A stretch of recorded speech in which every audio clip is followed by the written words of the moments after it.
Hello, Guardians. Coming to you from the last city on Earth, it's the Guardian Lounge. I'm your host, Krissa, otherwise known as Lady Hawkmoon, and we're doing something a little bit different today. I've still brought some friends, but today we'll be reviewing the past year of Destiny 2 from Forsaken to Opulence. Before we get started, why don't you introduce yourselves? Hi, everyone. I'm Lady Ilaros, and I'm the resident warlock around these parts. Hey everyone, it's Minnie again, President Hunter. Hi, it's Sir Slips, professional sunbreaker for hire? Yeah, pay me for something. All right. And like I said, today we'll be reviewing the past year of Destiny 2, so we won't be hitting Destiny 2 vanilla, but we will be starting with Forsaken and some of the things that it brought to the Destiny 2 universe. So, guys, what do you think of Forsaken as an expansion that dropped? All right, hold on. Let me get my PowerPoint presentation. Yeah, when can you guys come and attend my TED talk? hmm Uh, I think one of the biggest takeaways for me with Forsaken was, man, year one wasn't really that good. It Yeah. made me realize how much year one I think in the middle of it, I think during Warmind a lot of us were like, this isn't that bad. Everyone's over talking how much this game isn't that good. And then when we all played Forsaken, we were like, wow, we really kind of settled, didn't we? Yeah, wow, we're stupid, huh? I don't know Yeah. about that. No, we were just willing to No, settle. yeah, the quality, yeah, a lot of the quality of life stuff that they brought was it was definitely worth the price of admission. Yes, absolutely. Mhm. I liked the thematic nature of it. I liked that it made it feel like a Western for a little bit. Um, Only a little bit, sadly. Oh, that's one of the things I love. Like, if the you music. listen, yeah, the music hmm just absolutely sounds like you're in a Clint Eastwood movie because I have the soundtrack and I listen to it all the time in my car, and I'm like, you can really tell the thematic difference between the two different areas that were introduced. Which, just going outside of this 1 year, I will give props to Bungie for whoever they hire each time to do the music because it is always so good. I'm pretty sure I'm actually, if judging by the credits that come up, and I buy the soundtrack from Bungie, and judging by the credits that come up in my iTunes or on my iPod, it's the same guys that have been doing hmm it all along. Yeah, Michael Well, they're Salvatore amazing. Yeah, is one of the big that's ones. yeah. I couldn't think of the name, but yeah, definitely him. The Just music and design in this game has always been top notch. hmm Oh, yeah, for sure. so for Forsaken, I think they missed the bar with the Baron fights because they made them seem like they would be a bigger issue. They'd be tougher bosses, and then you go into those missions, and they're sort of just Fair. Yeah. caricatures I don't of know about what. I don't know about okay, I don't know what game you were playing, but the first time I went through it, I had a heck of a time with some of them. So Yeah. either I suck or I think the only one that I really had a problem with from the original crew was Rifleman. Like the first like attempt or two with Rifleman was a little challenging. Just getting your Hmm. bearings against him, because if you burst him down too much, it gets a little much. yeah, that's the bomber. I think was the one I had the Oh yeah, no, most Mad problem. Bomber. Mad Yeah, Bomber was hard. I liked that you could see. I liked the concept that they were adventures and you could do them in any order. yeah, But I didn't like that they kind of made you go in order because of the power level required for each. It's like, we're going to make it feel like it's non-linear, but it's actually going to be linear because you can't do this one unless your power is above here. So we're going to stealth linear it, and I didn't like that. Yeah, I remember when we started like hunting the barons, and I was like, oh, I guess now they're just padding it out slightly, right, making us like do all these tiny little things or grind just to pad out the experience. I'm thinking, no, I want more story. I want more things. fair. Stop putting a wall in front of me for doing the thing. Yeah. Which, Minnie, was it you and Aldrazi that Yeah, yeah. yeah. Launch night. Oh no, I remember the story.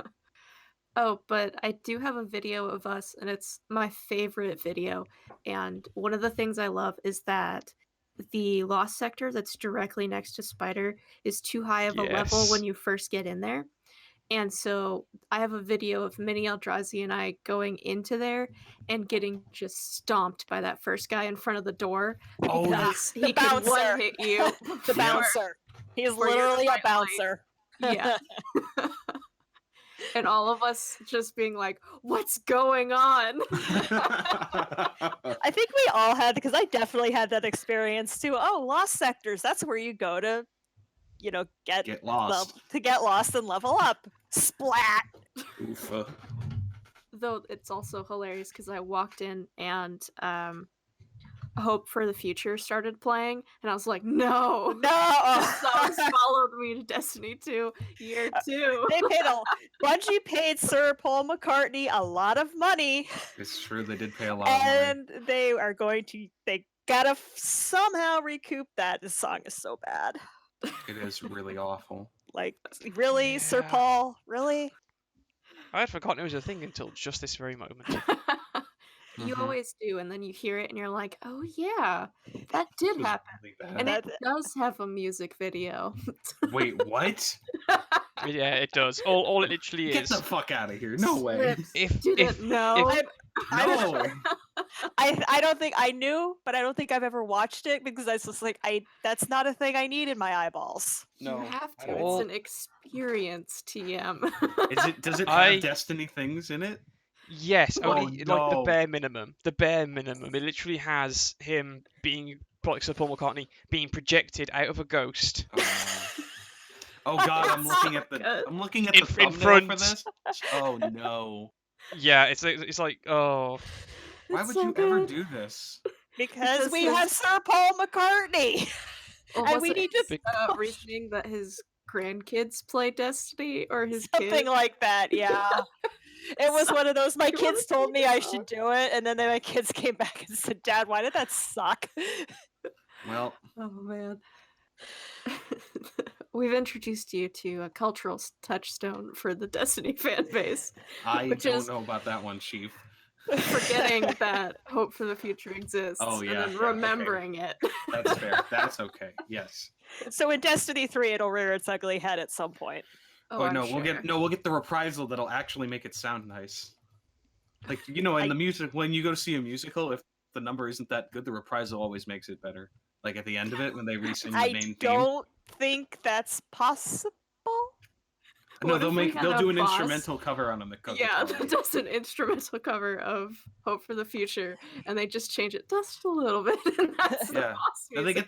they get the guy who did the Sepix Perfected thing from. That would actually be really cool because Yeah, I really enjoyed Yeah. do a metal cover of it. Yeah, exactly. That would be cool. There we go, and- Bungie. We fixed your I mean, problem with Sir Paul. He had the McCartney. best. He had the best non-raid song in Forsaken because he had "Once Upon a Time in the Reef." That's the one where you're first Aw, entering the Yeah. Spider Nest area. Thieves that Landing. is yes, it is so cool. That is like the epitome of it's making it sound like an Felt old like Halo. western. It also to me, felt like a Sorry, go It ahead. felt like a spaghetti western to me It because did, Once yeah. Upon a Time in the West. Yeah. But it also felt like ODST, which is pretty. I've never good played company. Halo, so I haven't either. I've just heard the soundtrack so much. I'm like, yo, that's Halo. That's probably So- what he was going for, since Ye- you're entering that space, and then it's a western, but it's also in space. So what else do we get in Forsaken other than just a campaign? Because we had Campaign the is Dreaming good City. music. The Dreaming Oh, City yeah. as a whole is we got really the cool. I love the Dreaming City. But- Then I loved the tonal shift from Old West to Elven Lothlorien. Literally, Hi. Lothlorien called. They want their or what? Not Lothlorien. The Elven I'm- City. I don't They know. called. They want their buildings back. I want to just be. I'm gonna be the dissenter though, and be like, actually, I disagree with that statement very much. Initially I thought the Dreaming City was cool, but over time I'm like, I really like this, but I would have rather it been its own thing, because I really wanted more Old Western. Like as soon as Tangled Shore was like ramping up, and I was like, hell yeah, this is awesome. All I wanted was more old Western stuff. Maybe And then that's they me switched you over tonally to something very different. Which, for the record, I'm not saying I don't dislike the Dreaming City at all. I think it's fantastic and one of the best zones we've ever gotten in any game. But I really liked the Western stuff. It was a lot of fun, and it was the right kind of different for me, where it felt like we were making very different choices, which was interesting as well. But And overall, it was still good. The only I think maybe if there weren't as many taken, I would have been more into it. But that's because I was like, oh come on, man, you can't have every year 2 expansion be taken based. This one was secretly taken based the whole time. the Taken was in us the whole time. Oh, only the Drifter. I think it's a beautiful space, It is honestly. gorgeous. It is so pretty. It feels so big. Mm-hmm. Which For sure. Bungie's always been great with their skyboxes, but that's my favorite skybox is That's fair. the Dreaming City. Yeah, I mean, it's that big that it's the only place that I get lost in. Mm-hmm. Like, I remember even going back as far as Base of D1, never getting lost anywhere in the world. And then Dreaming City appears and was like, well, I have no idea where the hell I'm going. That sounds And like me. for this one, I like that it only has one spawn-in location. So to get to anywhere, you do have to ride your Sparrow and you have to see everything else. Which Sparrows being allowed in this place 1,000,000 times better. Oh god, yeah. And the well being right in the center. Oh, the well is great. The well is so much fun, though. That was such a great, like, horde mode mechanic. So much better than, like, Escalation Protocol. Which is saying a lot because EP was pretty good. Yeah, it was. Yeah. And then EP was on a much longer schedule to find the different bosses. Mm-hmm. This one, it's just a 3-week schedule. So I also liked that it starts off, oh, well, not everything is taken yet. And then it increases and then it's all taken. And then it goes back down. Mm-hmm. And everybody that you talk to also knows that they're stuck in this loop. That is fun and interesting. That is a really cool mechanic, though, that everyone's aware of the fact that this is happening. And all the It's like, wait, no, go ahead. go on. You go ahead. I was going to say, it's like just you wake up and realise, what dead loop are you on? Oh, great, guess I'm going to go get shot again. Oof. That mission.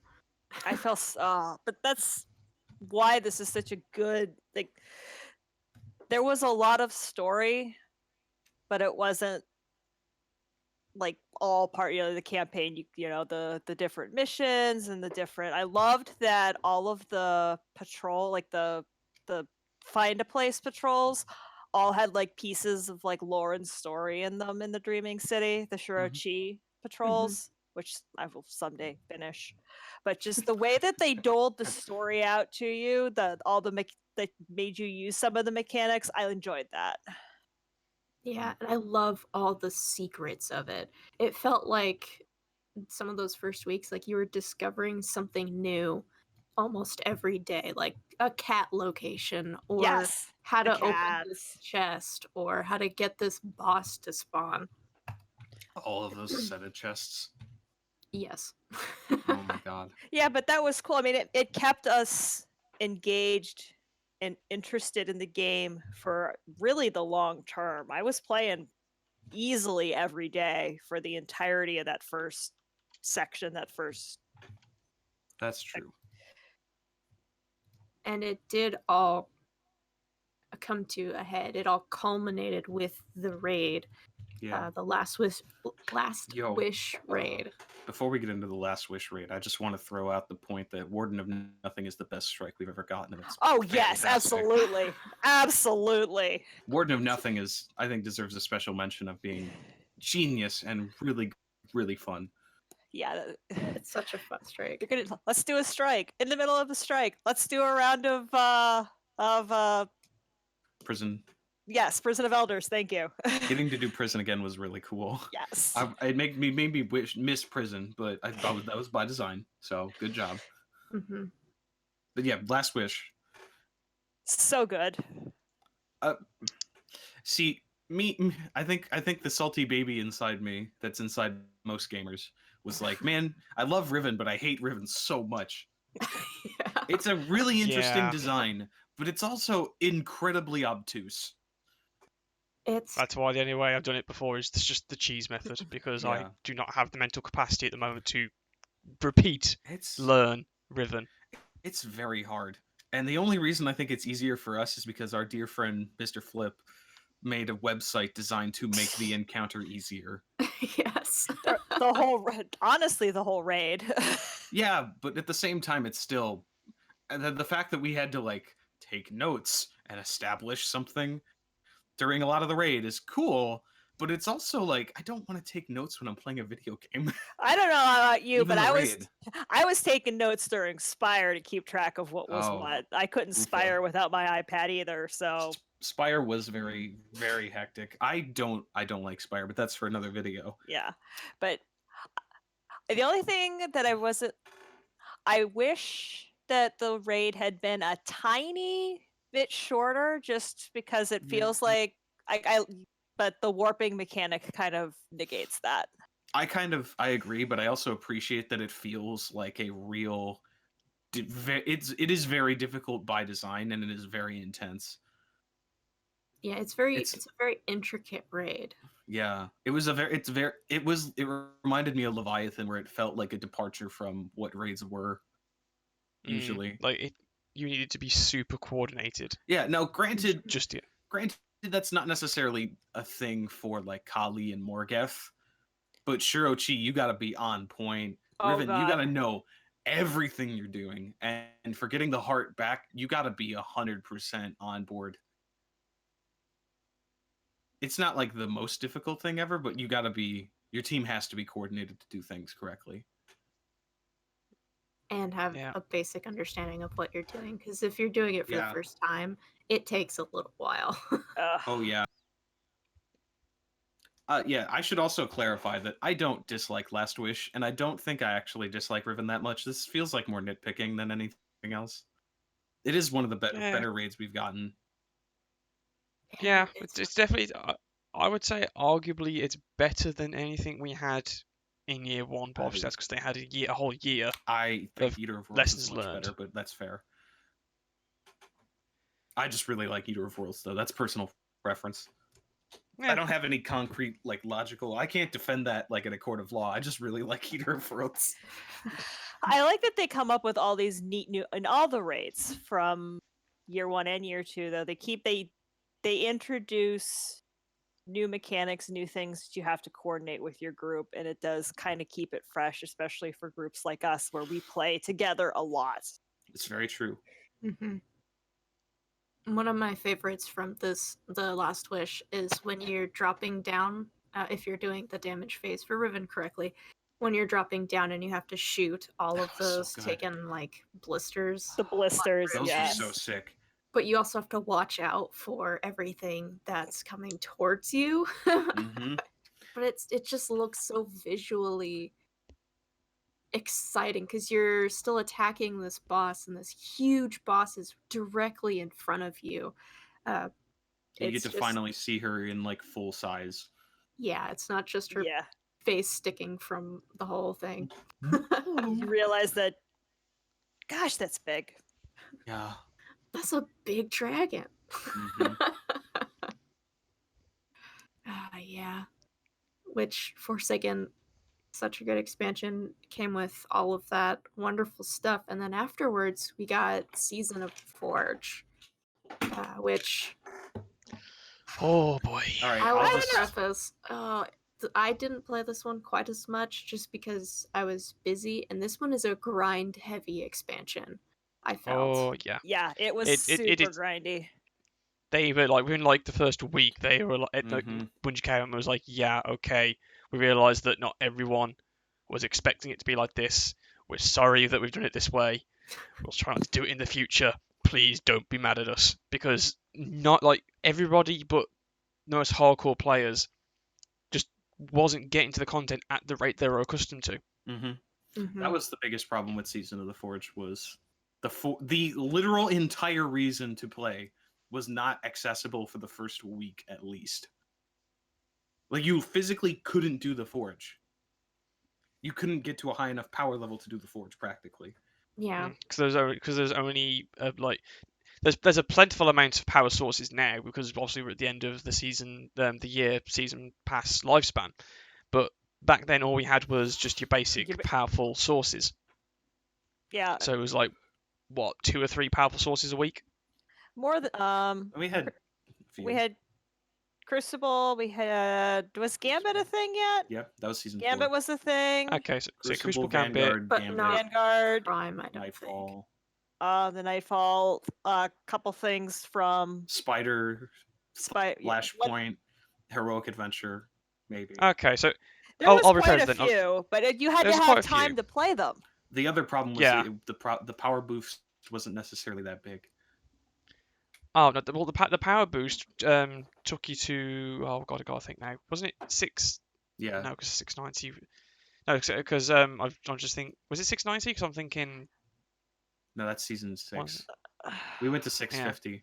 650. Yeah. That was the max in There we go. Black Armory season. And like, I lost my train of thought for a second. Well, it took you. Power boost. Yeah.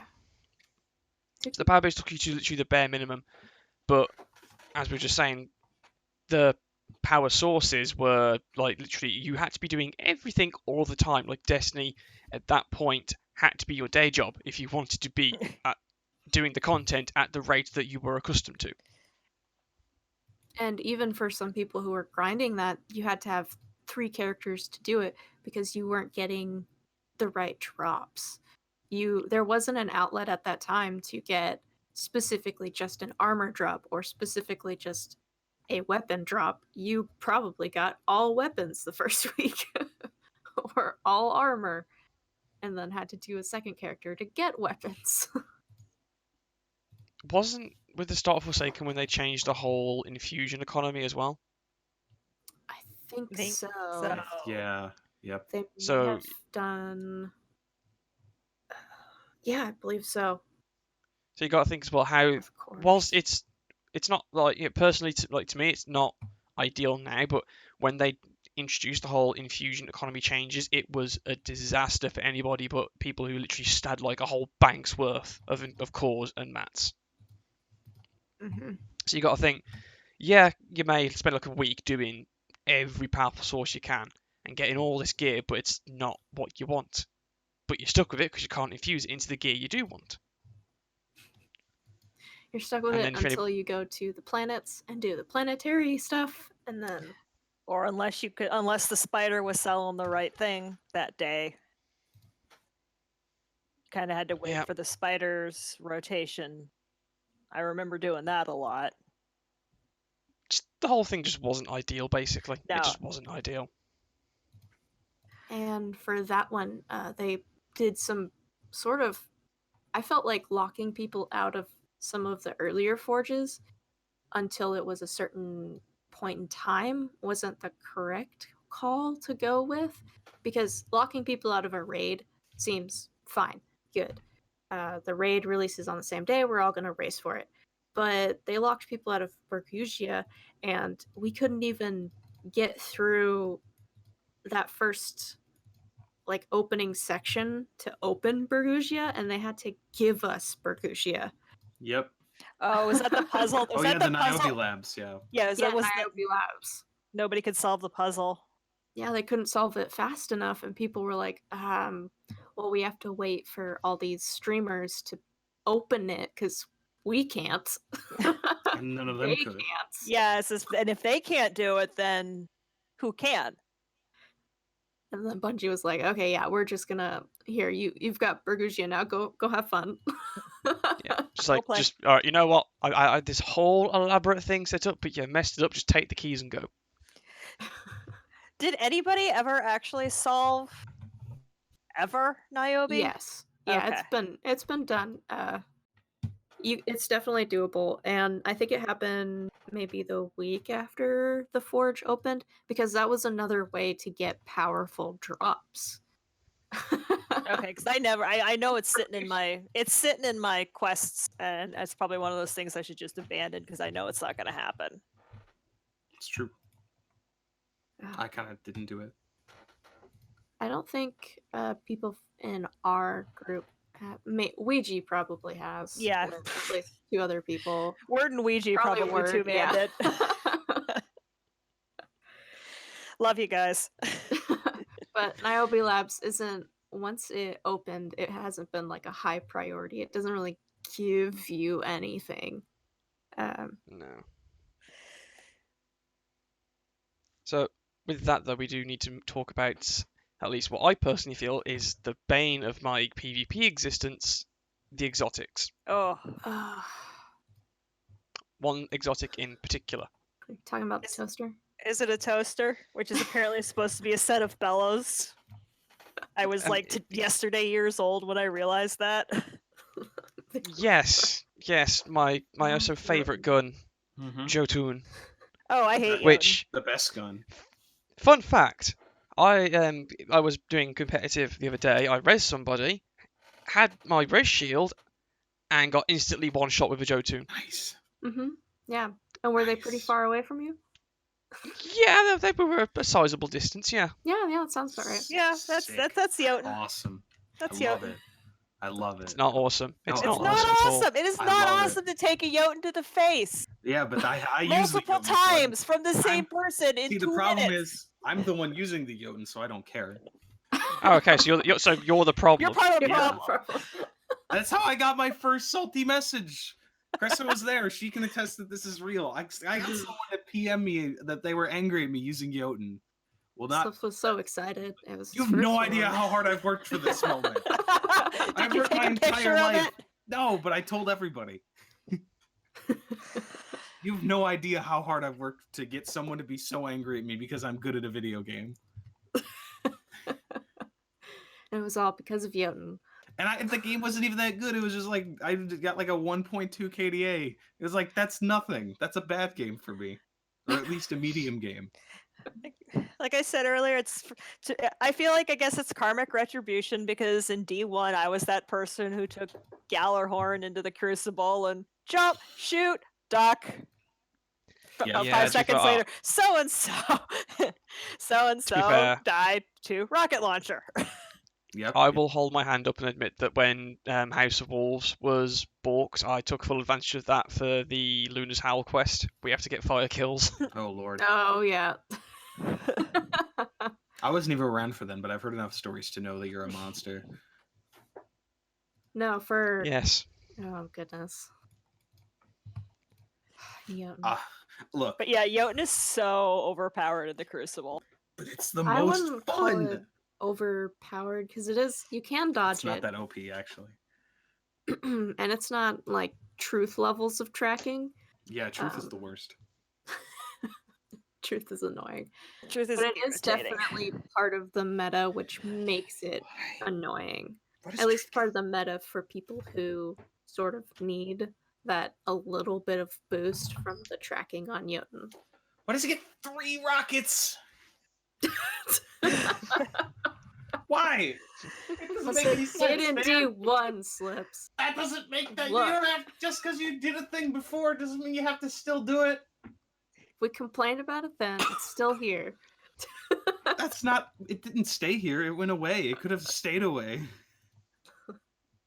You can't give up truth. Why couldn't we get like super good advice? At least that has a funny name. I don't even use it, but it was a funny name. Ugh, Slips, I if still you don't can't have truth. handle the truth. Oh, she went. I haven't completed the Ah. quest. but Neither have I, so I don't feel just, I bad. just never. Yeah, same. I just never got around to it. Also, I'm the only one who's filthy and has truth. Oh, come on now. I think that's a big problem though with some of the expansions. Like, That's Yeah. why I hate the pinnacle weapons. I think for the record, I think they're cool and I'm glad they're a thing, but I hate them. I don't like that the top tier weapons in the game are effectively gated in a way. Now, yes, everyone can do the pinnacle quests. Everyone can do them as far as I'm aware. They're not part of the actual paid expansion. It's just But that doesn't mean everyone.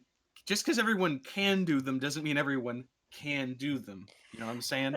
Like that's what Revoker requires like what 3,500 glory, and that's for me that's fine because it would take time. It would take the season. You just casually do it a little bit because you get a glory boost after if just for playing once a week. But Redrix's broadsword is a bit much. Time in its intensity of like quantity of resetting season is a little wet. And the recluse, I don't remember the recluse's requirement. The recluse, all it was, all it is you have to do the triumph stuff of legend, which is get X amount of kills, Mm-hmm. but I think it's either X amount of kills or X amount of wins, and then reach Fabled one. Fabled one is how much? 22,000 ish. Ooh. About 2,100, I think. Yeah, it's 2,100. Okay. That's less It's bad, but still bad. I will say from personal experience, because I got the recluse earlier on this week. Yeah.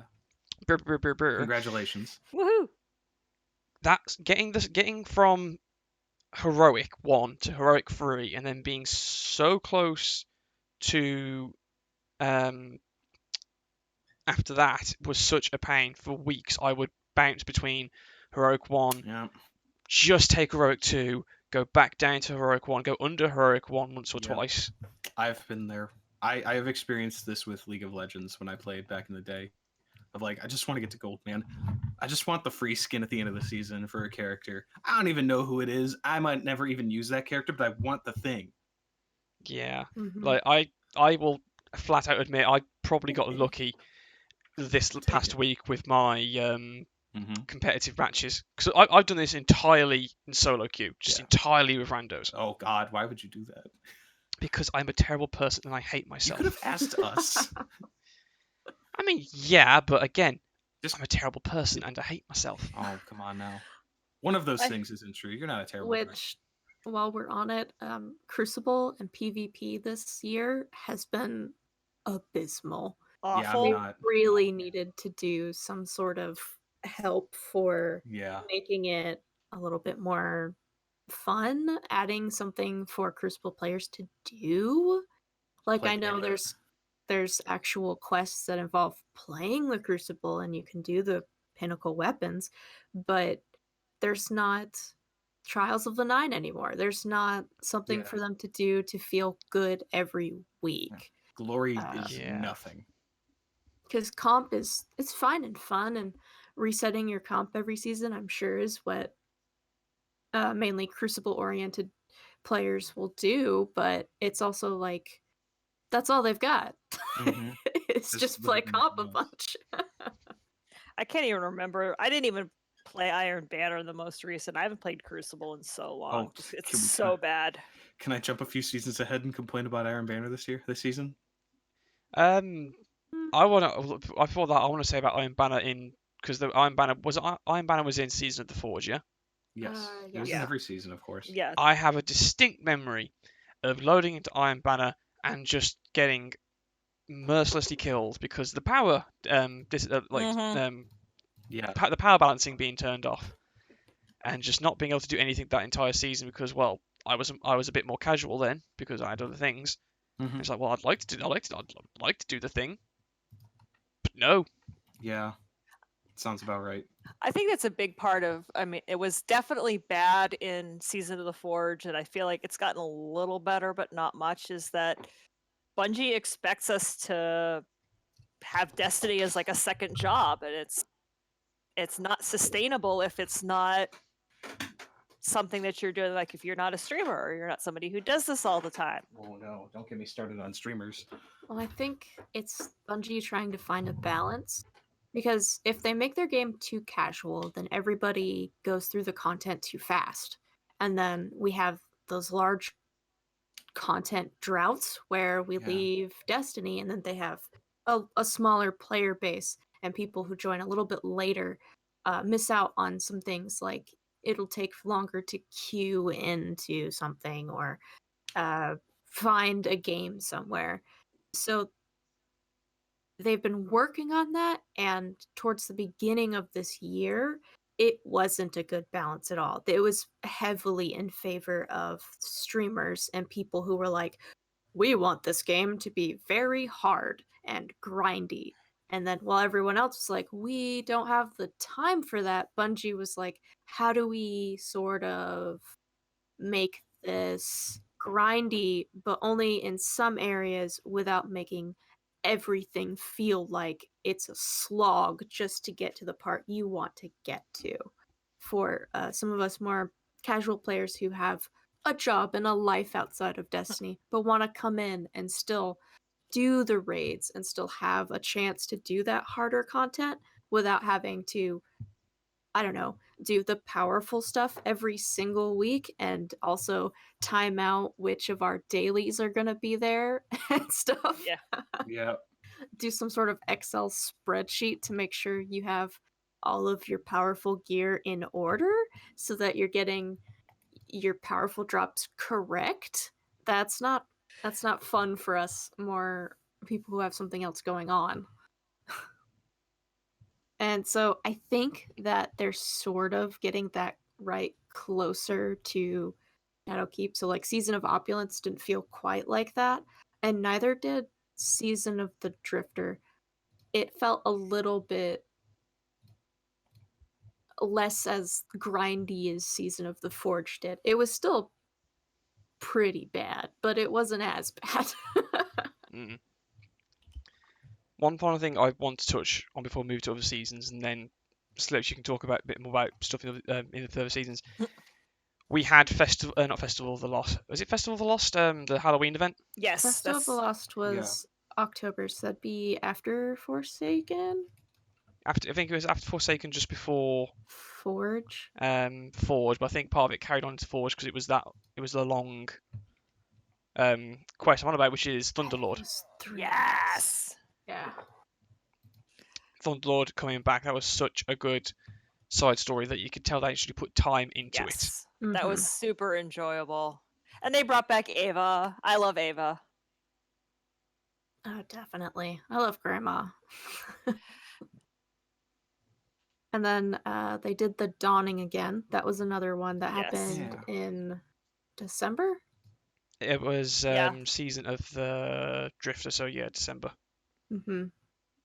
And the Dawning this year, it was the cookies that we were doing. The cookies was awesome. I really like the cookies. Super enjoyed the idea that I was making cookies, and the names of the cookies killed me. They were pretty good. Burnt ends. Yep. Burnt Edge Transit. Burnt Edge Transits. That's his name.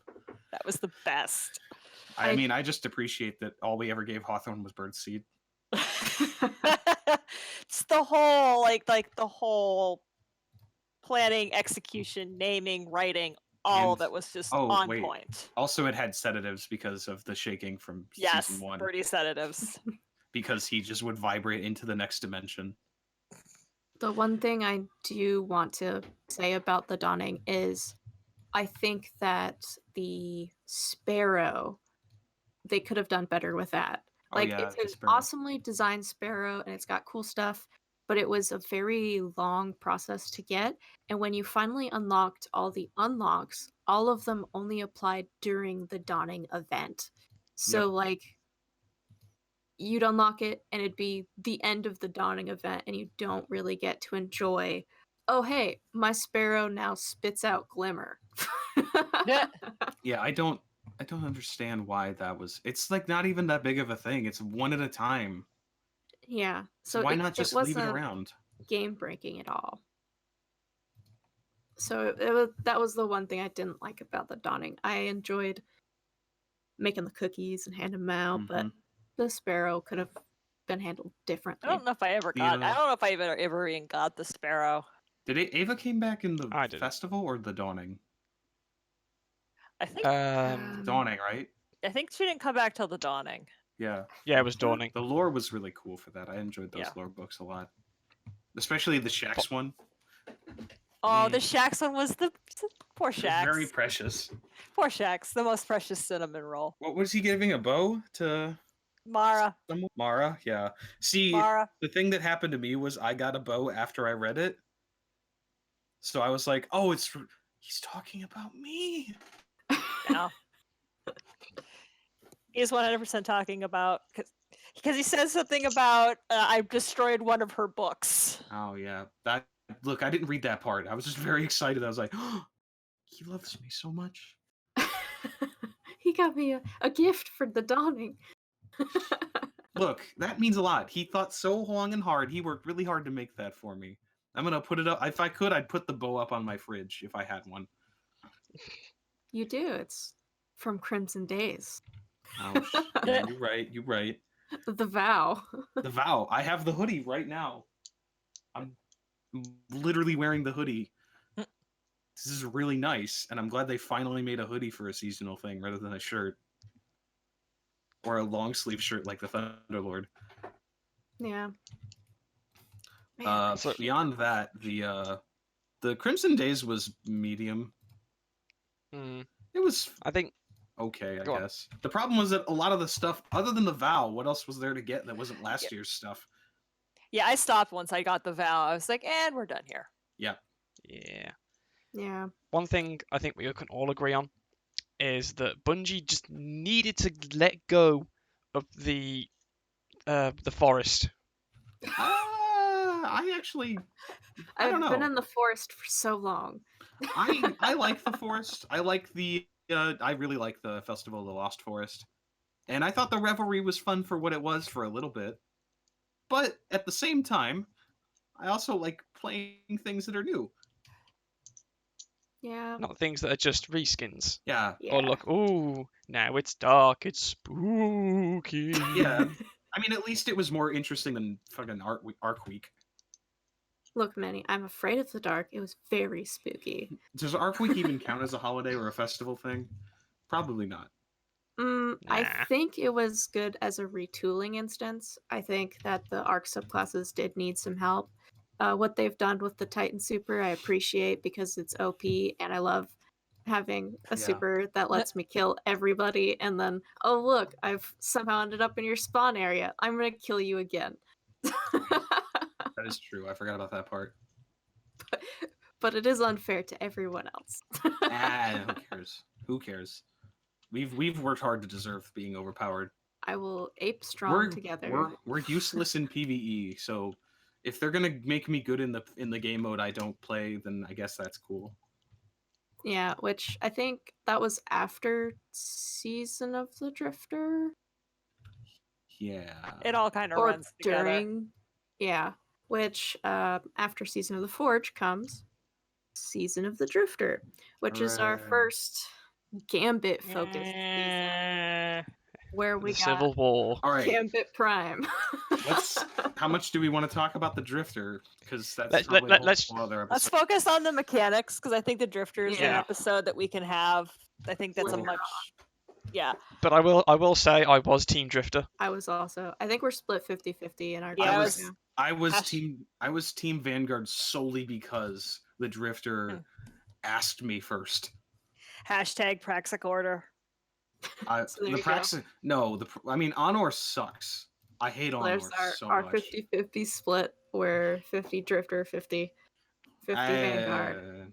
Which, how did you guys feel about that as an RPG sort of style choice that Bungie's trying to implement? Would you want more stuff like that, or? I do, but I didn't really care for it. I think. Go on.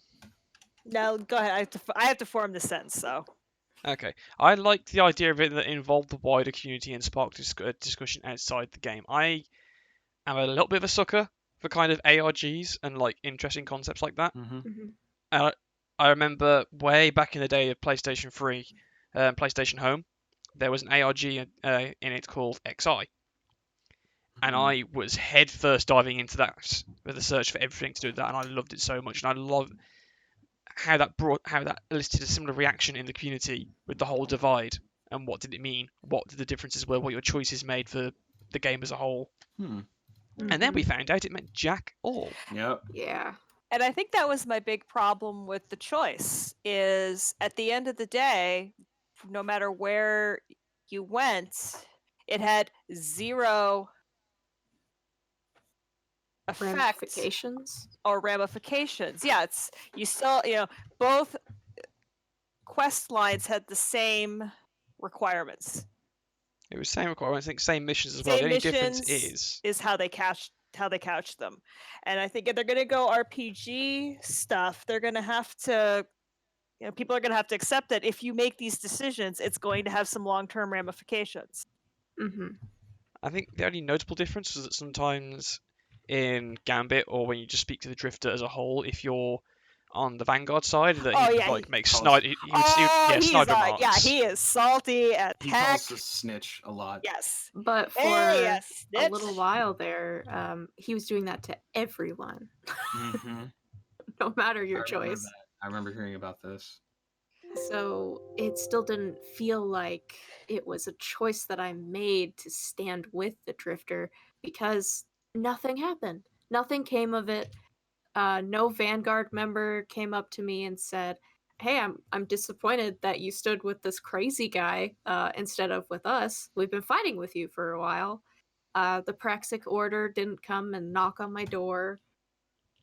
We don't hear from Anor at all. We don't even know what Honor looks like.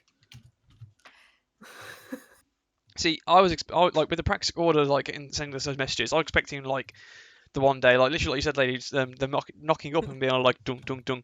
Can we have a minute to talk to you about our savior, the traveler?" And then just just bagging you and taking you away for interrogation. Mm-hmm. No one Yeah. expects the Praxic Order. I think it would have been a really good story if they decided something to do with the Praxic Order. If the Praxic Order was a force for good, then finding a good way to turn these guardians that have been astray, or if maybe they were sort of like a witch hunt scenario as well, making a choice between what sort of thing they were going to do with this entity instead of just letting it fade away. Yeah. Yeah. Because I would have loved a witch hunt. Witch hunt would have been fun. Like, I get at the end of the day, they don't want to turn the community against each other, but part of an RPG is making choices. Mhm. And if you think about, especially like in JRPGs, some, Final Fantasy X too, if you made certain choices, you locked yourself out of content unless you started the game over again. And that's that's something they're going to have to balance going forward since they're saying they want to be more RPG. Or It is gonna like, I'm trying to remember which Star Wars game it is where you can be making choices that bring you closer to the light or the dark side, and it Force unlocks Unleashed. different powers for you. Force so if Unleashed, you, right? I Maybe. think so. So if you go more towards the light, you get the Jedi powers, but while you go towards the darkness, you get the Sith powers. Yeah. I'm not sure we'd have that availability right now with Destiny, since there aren't any powers that are intrinsically dark at this point in time. Uh, but That would have if been a really cool route to go with the hand cannon quests, though. oh, that would If you have. go for Thorn or Rose or whatever, that would have been a really good place to put that in. I think that Yeah. I think that I wouldn't like the idea of them being able to lock us out of content that we wouldn't have known we'd be locked out of. That too. That's the big thing. Because I can. if you had all three characters pick a side and you can't let them change it, then that's a problem.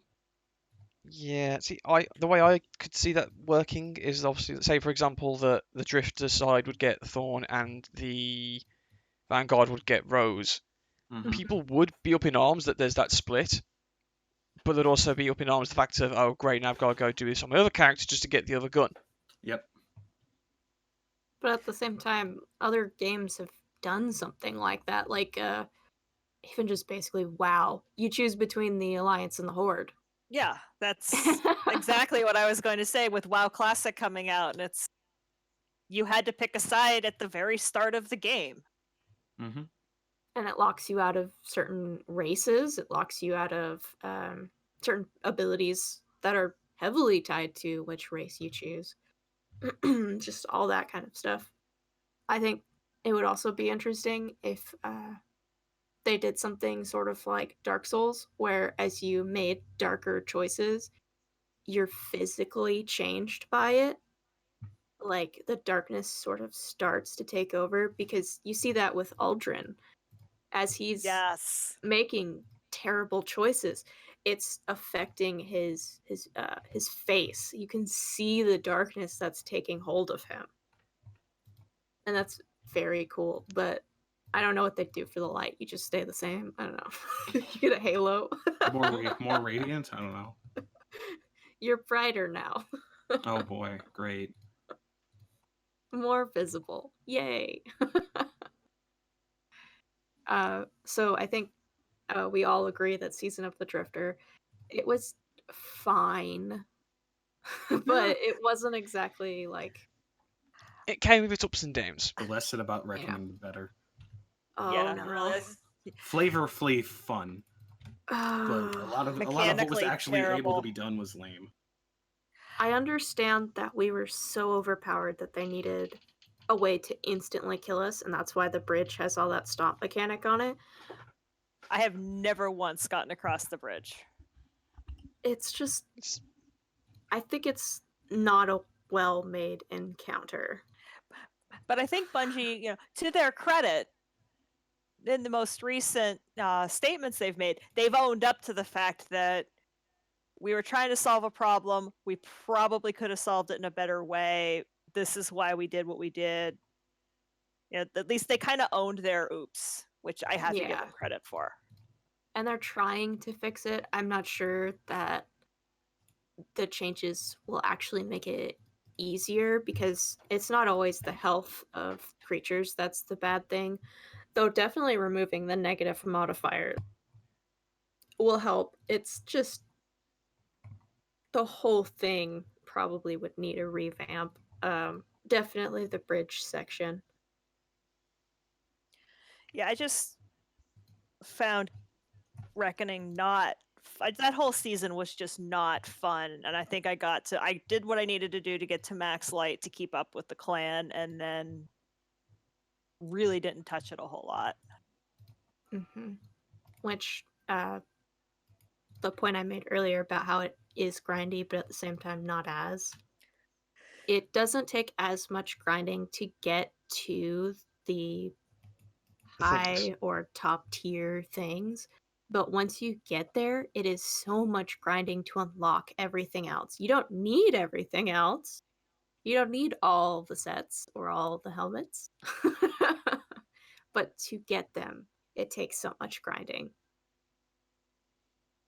I think the activities as a whole from the first two seasons were like that. It was just grind, grind, grind. Because Season of the Forge, just to get like you could rock up at any point to a forge and just give it a go and only get like blue weapons. But to get like a purple weapon or like anything higher, you need to go through the grind of getting the frame calibrated, doing X, Y, Z. It wasn't until like people realized that you could just farm lost sectors for them and get them done in like 2 goes that the process was made so much easier. And same thing with Reckoning, that they introduced weapons that only just now are being revealed as, oh god, this is actually like a monster if you get the right perks, and has funneled a lot of people to go and give it a go. So I think it's the hand cannon. I can't remember its name. Yeah. Spare rations. Oh, Yeah. that one. Spare rations. When It's the a community monster. when the community like realized, oh my god, this thing's like the next best thing since sliced bread. Everyone was going at it and going for it, even myself. Spare rations Just like trying, and trust. yeah, They're both I love my Yeah. trust so up much. there. Which, they're like, funnily, go on. both Drifter. Yeah, go ahead, Minnie. Yeah, I was gonna say they're like other than like obviously your Lunas and maybe your exotic hand cannons, they are like the only hand cannons you see now in PvP Hmm. because of they're either pretty accurate and got a fast fire rate or like really impactful. Yep, definitely. Oh man. Which after Season of the Drifter, which for our clan, a lot of people sort of stopped playing during Season of the Drifter just because it's such a gambit heavy season. And I was so excited for Season of Opulence, which is the next season that dropped, and honestly, it's one of my I think it is my favorite season out of all the ones that came in the past year. Just Yes. because of Menagerie and Mm-hmm. Werner for some reason. Yeah, because he has a sword, dude. It's just because he's Benedict with a sword. Also, he has a ship. What kind of friggin' sweeper bot frame can afford a ship? One that's associated with our not friend Callus. Oh, he's not a friend. He's I certainly s- something, all right. He's Oh, not our no. friend. I know he's not our biggest. friend. He's our biggest fan. That's not what Which Eli calls father? him. He's our Oh, no. biggest problem, is what he We're is. not. We're not allowed to. I'm not. I would like to make an executive decision to say you're not allowed to say how Eli says it. Look, Daddy Callus. God damn it. Yeah, no, I'm sorry, but Callus is just trying to be our sugar daddy. He's Yes. our sugar daddy. He is. Daddy Callus provides for us. Don't you demean him like this, Slips. Also mean whoever I damn well please. Menagerie is a really cool idea, though, to take some of the It's a s- mechanics that we've been playing with and remix them. I really like. I love like. I don't like Gauntlet. I still don't like Gauntlet, but I love that this is like, okay, this is everybody's probably least favorite raid encounter. Let's make them do it even like worse. I do like it that Menagerie is basically just like Raid Light. Yeah, no, That's exactly what it is. It teaches people how to play a raid, Yeah, which is why it's one of the best designed things ever. Because it can teach people, it can probably make players actually able to play raids, or at least understand how to raid. You have to work together a little bit. yeah. Not like Yes. enough that you all have to be in voice chat, but enough to have to do stuff. Together. Yeah. Yeah. It's And if great. you are in a fire team in voice chat, then it's going to Oh. be a lot easier than Really? Okay, 6 cool. randos. Mm-hmm. That's why you got to do the heroic. And flags everywhere. Raid flags. Oh yeah, that's Yes. really nice. It feels good. You don't need it most of the time, but it's nice. It's just nice to have before an activity. Yeah. And not just like, oh hey, you got this at the beginning, now you have only the ammo we give you throughout. Mhm. It's nice that it's okay, you're gonna get this before every activity, so if you have to switch up your guns, you're good to go. You have to switch your subclass, you're not gonna be penalized for it. Yeah. It was a great idea. Yeah, no, it feels But really well balanced and really enjoyable. the best part was the chalice. The That is chalice, being able to amazing. choose exactly what you want at exactly when you want it is amazing. Yeah, the Mhm. rules are still random, but being able to say I want this reward is genius.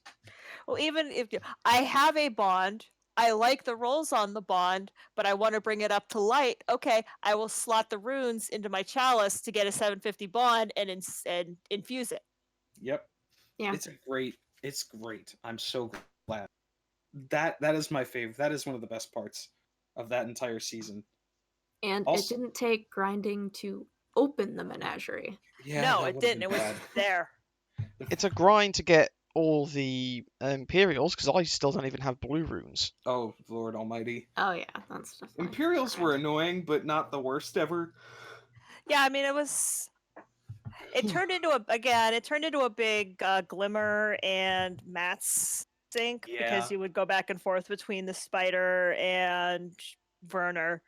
But I mean, I finally unlocked all the stuff on my chalice. I can't believe I did it, but mostly it was from opening those chests and getting Imperials. I will admit Solstice helped a lot. Yes. Mm-hmm. Solstice being able to get a bunch of activities Mm-hmm. and also just the constant need to like get drops and all that. It helped get the Imperials a lot faster because I had more excuses to use use uh use the little things that Werner and Benedict sell.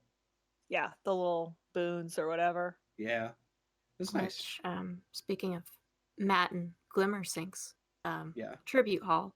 I love the tribute hall. I think the tribute hall's I think it's a really neat idea, and it gives you. I mean, honestly, I really haven't. I'm only at 23 discounts, so that tells you how much I played. But I like the tribute hall. I like that they attached a quest for a gun to the tribute hall, and they gave us bad juju back, which is awesome. That mission is so good. I soloed that mission. Not very well, but I soloed the mission. It was just like, okay, so if I can do it, anyone can do it, which means I feel like they're starting to finally find their balance.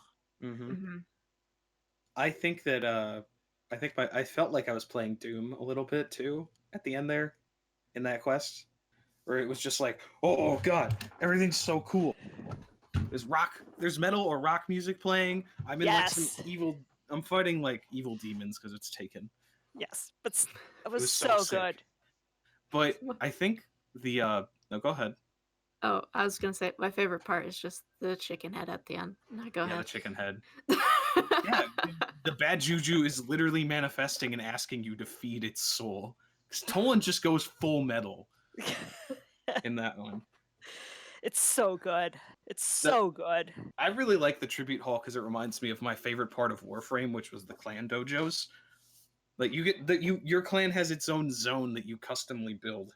Yeah, we don't get to build and design the tribute hall how we want it, but the fact that we get to put it together in a way, and everything we earn or have earned, it slowly builds in is really cool. It's our zone. It's not a zone we go to. It is ours. We own that space in the Leviathan. We signed the lease for it.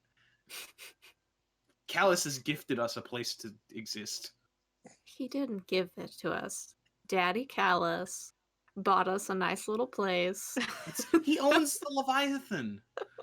It's his. I love that there's the sense of scope and scale we're getting with the Leviathan in this season 2 is just amazing. Like you just like you don't realize just how big this thing is. Yes, it ate a world or it tried to eat a world. Big. But it's so big, and we're finally just getting to feel that. Yeah. And out of all the things he could have given us, he gave us a studio apartment with like 80 statues in it. Cheap son of a gun. Did you want where Galran is? Is that where you wanted? Do you want to go live in the baths? No. Why would I want to live in a bath? That's gross. The bathers? With the oily boys? Oh god, the oily boys. Let's not talk about me and oily boys. I want to live with the dogs. Can I go live at dogs? Yeah, that's fair. Which, do we want to talk about who's it? Crown of Sorrow? Sad Hat? Did we talk about Scourge? I missed the Scourge. If we did not. Which Scourge is sort of. It's not. It was like, a raid. It was a raid. The sparrow part was the best part. It was a raid. It let us have sparrows and tanks. Anarchy was in it. Yeah, that's fine, I guess. I have not finished Sad Hat, but I do enjoy a lot of the mechanics in Sad Hat. Should we spoil it? How far have you gotten to the final boss? Oh yeah. I just haven't actually seen Galran. That's fair. I've seen the big boy. I just can't. It's a lot. It's a lot. It's a lot of mechanics, and I feel like every raid we just get more and more crazy mechanics, and it kind of makes me afraid for like where is the top of this mountain going to be? It is a bit power creepy. Which for Crown of Sorrows, I deeply enjoy it. I don't have to take notes. It's easy to teach. I think I think it might actually be my favorite raid from this game. Well, I haven't even looked at Crown of Sorrow, so this is all on you guys now. Oh, sorry. Okay. You haven't even thought about it. Oh, Minnie, I will teach you it. I love it. I just want to get a finish to say I did, but I do enjoy. I love the way they put it together. I actually almost enjoy the jumping part. I don't believe you. I I've known you long enough to enjoy know I don't believe you. that Almost. if someone dies Almost. during the jumping part, it doesn't keep you from finishing the jumping That's part. what I enjoy. Yeah, that's And very that's why good. I enjoy it. I mean, it's a jumping puzzle, it's a jumping mechanic, but it's not super, super high stakes. I will say this about all 3 of the raids. There are no jumping puzzles in them. No. They're jumping places. You jump sometimes. It's a jump challenge, not a puzzle. Yeah, it's not like the tomb ships where you had to know what to, there's like a it's just like it's very obvious where you have to go when you're jumping. I think Whisper's the only actual content we've gotten where the jumping felt like a puzzle. If you didn't know where you were going, you might end up somewhere completely different, and then you're... I mean, there were parts of Outbreak, I think, that you could go pretty pear-shaped on once you started getting down towards the end. And the fans kind of the fan part was kind of a puzzle until you figured it out. Yeah, a little bit. Yeah. I still don't consider that a jumping puzzle. It is a jumping challenge, that's for sure. That's Oh yeah, the But- fan sucked. Yeah. Which Outbreak Perfected is something else that gets introduced this year. Outbreak's so back. good. It's so much good. fun. Back again. Zero Hour was a ton of fun. It was a ton of fun. Even it was really, I love the idea that we just the thematic idea of, okay, we're gonna go break into the vault in the old tower because we can. Also, Trevor is the best. Trevor. Everybody loves Trevor. I'm not gonna lie, I'm doing some Destiny 1 stuff, and I wish I didn't get a chance to take a screenshot, but there was somebody with the PlayStation username Trevor touched me. Oh no. Trevor's also touched me. Trevor's touched all of us, but the fact that somebody changed their PSN name or made a sub account, I Oh, saw man. that was somebody with Trevor touched me or something like that in the tower in Destiny 1, and I'm like, oh wow. Amazing. Wait, Trevor got a t-shirt, right? Yeah, he did get a t-shirt. Oh, Kinda Trevor. crazy. I love that of all the things we could have enjoyed from that mission, it's the giant robot that instantly kills you. And it could be something that annoyed Guardians just because Oh, it annoyed He- me. he Mhm. instantly kills you, you have to go in the holes. But everyone collectively went, you know what, Trevor? I will draw art of you. You'll He's get just your doing- own t-shirt. We're fans. He's just doing his own thing. It's just how he is. I mean, he's a machine. He's doing his job. It's not his fault we're trying to, do, meanwhile, this is our weekly up in the towers. Zavala's going, this is why I told you not to do this, Guardian. It's like, shh. God. Trevor's would make a better Vanguard than you would. And I liked, that was a really neat idea for a puzzle too, because there's an element, it's not something where everybody could just say, like, you go this, you do this, you do this, you do this. You had to really know the encounter, know where he was, and adjust your path accordingly. It's the closest we'll get to playing Alien Isolation in Destiny. So far. Yeah, so far. You I don't like know. anytime Oh. Bungie, I like anytime Bungie makes us think. Yes. That's very difficult. I don't know about that one. Whatever they make where an exotic is in some sort of dungeon type area, I wouldn't count the mission as a dungeon. Whisper's the only one I actually count as a dungeon so far, besides for... I'm completely blanking on the dungeon from Dreaming City that appears every 3 weeks. The Shattered corrupted, Throne? the Shattered Throne. Shattered Throne. Shattered Besides for Throne. That one's also I count as a dungeon. But anytime they do something like that, it just feels good. Like Outbreak Perfected, it feels good to go in there and do it. Even if you don't make the time limit, you're like, okay, next time we got it. We got this. We will remember how to jump. We never do, but we'll say that we do. And Oh, then yeah. just anything that they add on mission-wise. I don't really enjoy going through the exotic missions and having to do a reprise of a strike, but they've made it infinitely harder. I like when they add a different area for us to explore, or give us some weird guy that we have to meet in the farm in the basement because he's hiding Yeah. there. Yes. Do you have a fallen in your basement? More Because like that's how you you'd get think. fallen in your basement. You left crumbs in your basement, and now there's a fallen captain. God. No, you And he wants just to break in. you let your pie rest on the windowsill for more than 2 seconds, so now there's fallen surrounding your house. They are scavengers. It's true. And let's see.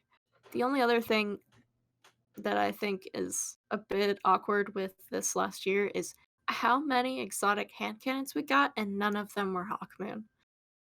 That sounds like a you problem. I mean, I'd rather have Hawkman Zero than of them were none. Hawkmoon. That would, first of all, you're assuming that I got any of the exotic hand cannons this. Last word doesn't take that long. I can't do the last thing where you have to the Twitch part of it. I refuse to get Thorn on thematic. I'm probably going to end up with it at some point, but I'm not actively trying to get Thorn because reasons. I think I have Rose. I just want the bounty out of my inventory. At this point. I think the biggest issue, I don't know, just you guys want to, I don't know. I think this was a good year, though. No, Just it to was. summarize.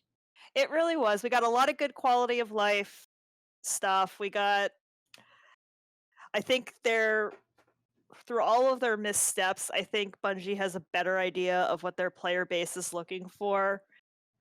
I hope so. They don't have to answer to Activision anymore, which I think is huge. It is a potentially big thing. Like They the are fact that they indie were able to delay developers. Shadowkeep for 2 weeks. Yeah, that was probably very big. Yeah. The thing is, it's good, but it also means that they have to stand on everything. They don't have a boogeyman to blame.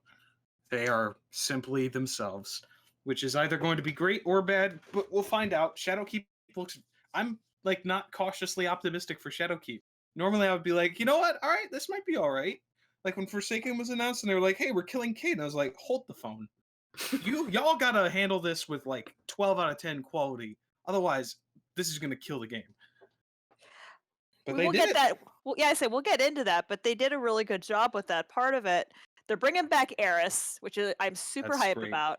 Yeah, that's all we need. Yeah, and and I really think that the fact that they can take the extra 2 weeks, I'm really looking forward to seeing what comes out. Yeah. Yeah. Likewise. I need to go buy it, but Yeah. I need to actually click the button, but that's beside the point. It's gonna be a good year, likely. I think it is. I really think it is. I think I like story-wise and thematically, I like where I think they're going. Mm-hmm. Yeah, which for everything that we've seen this year, there's been, like you guys said, there's been some slip-ups.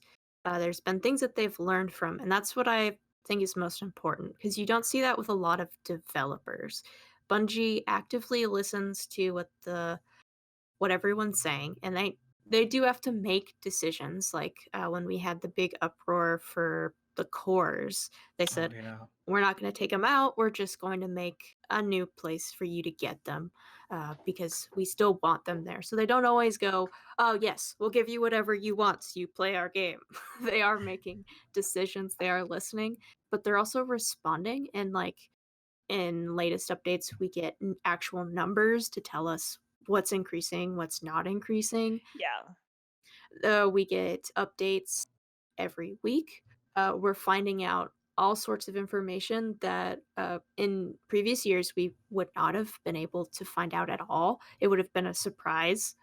And so I think that moving forward, Bungie's taking a lot of steps to be more consumer based and less, hey, we want all of your money and that's all we want. They're making a game that I look forward to enjoying and playing with you guys. Yeah. Oh. Did you No, have I'm any super hype. closing stuff, Minnie? I guess not. Aw. Well then. Anyone else have any closing statements they'd like to make? This is a really good year. Yeah. And after year one, we really needed this year. Yeah. No, I think they did. No, they've really bounced back from year one, and I'm really excited where the game is going, and Mhm. like experiencing it with you guys is gonna be awesome. I'm gonna cry, man. It's not fair.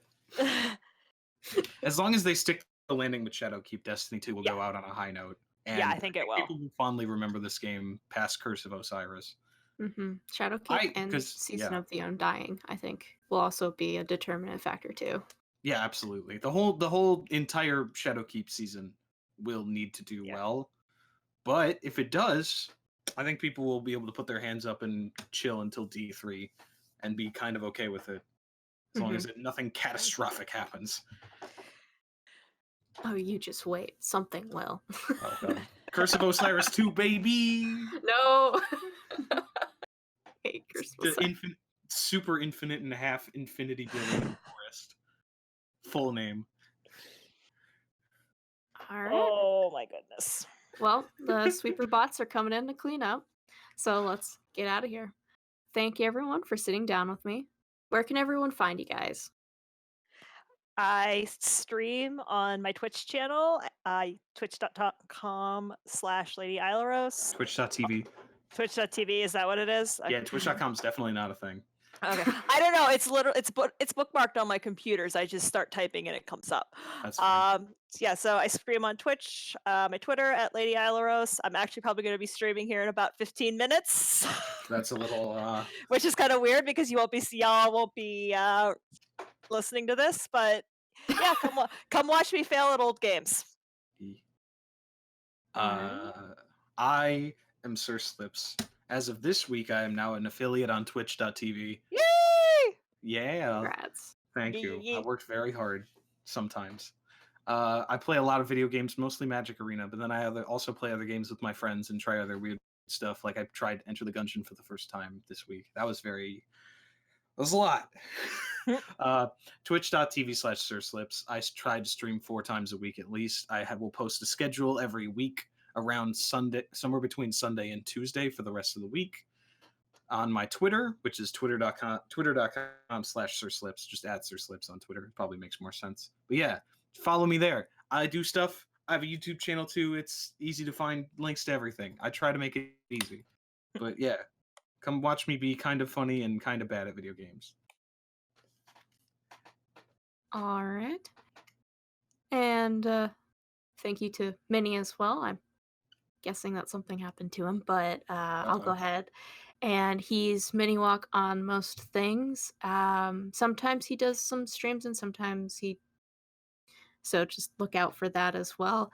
Yeah. And you can find me at Lady Hawkman. I haven't streamed in a very long time, but maybe someday. Thank you for listening, and we'll catch you next time. Try not to fall off the tower while we're gone.